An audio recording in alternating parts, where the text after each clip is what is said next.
Donc t'as toujours été allergique? Non, j'ai été allergique à partir de mes 16-17 ans. Avant, OK. j'étais pas allergique. Et c'est arrivé du jour au lendemain? Ouais, c'est arrivé avec un avocat. Ça s'est passé comment? J'ai mangé un avocat et ça me grattait dans la gorge et j'avais un peu envie de rôter et ça me faisait un peu bavouiller. J'ai dit à ma mère: «C'est trop bizarre, j'ai un peu envie de rôter, de baver, ça me serre la gorge». Elle m'a dit: «Non, mais t'as mangé trop vite. De toute façon, c'est tout le temps pressé de rejoindre tes amis, c'était l'été. Je voulais juste sortir». Et elles avaient raison, moi j'essayais de fuir le cadre familial. Du coup, je me suis dit: «Oh, elle a peut-être raison, j'ai peut-être mangé trop vite». Quelques jours après, avec une petite salade composée, les salades composées de ma mère étaient immondes. En fait, normalement, une salade composée, c'est bon.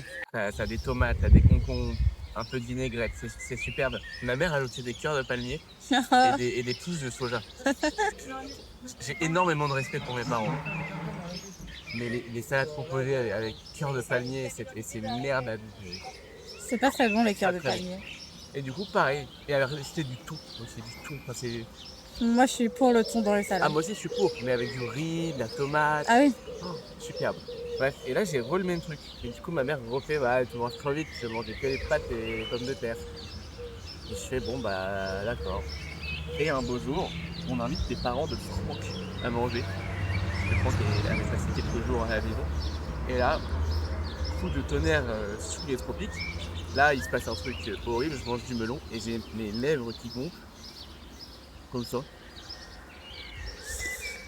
Et là, des boutons sur les lèvres, je peux plus respirer. Et là, mes parents, ils ont un peu l'air cons, un peu concon, en mode: «Ah, notre fils ne faisait pas du chiquet». Et du coup, on est allé aux urgences, on a vu un allergologue d'urgence. Et à la fin, c'est les grandes nouvelles allergies, ça. C'est ce qu'on appelle les allergies croisées. Vous êtes allergique au pollen et vous êtes tellement allergique au pollen que ça vient se répercuter sur des fruits et des légumes. Voilà, Ah ouais? oui. Et du coup, maintenant, t'es allergique à tous les fruits crus et légumes crus? Alors normalement, non. Du coup, tu es en alerte sur tout. Parce qu'elle m'avait donné une sorte de fascicule avec toutes les allergies croisées. Ouais. Dis-toi qu'il y a une allergie croisée, ça commence d'un pollen spécifique, ça va jusqu'à la banane et ça finit au latex. Du coup, en fait, tu deviens complètement parano. Dans le fascicule, tout est allergie croisée. C'est limite respirer, c'est une allergie croisée.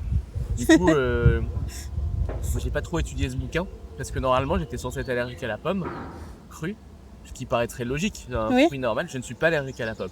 Ah ouais? Je ne sais pas pourquoi, alors que c'est un des aliments où les gens ont le plus d'allergies en plus. Mmh. Mais quand je mange une pomme, ça ne fait rien. Mais par exemple, la dernière allergie que j'ai eue, c'était à du céleri. De base, j'étais pas censé être allergique au céleri. Ma mère a fait du céleri rave, là, un peu avec de la sauce.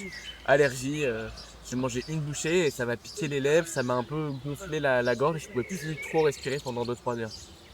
Donc en fait, tu deviens phobique sur tout. C'est C'est chiant. horrible. Mm. En vrai, c'est un peu relou. Mais ça va, hein. Il y a pire dans la vie.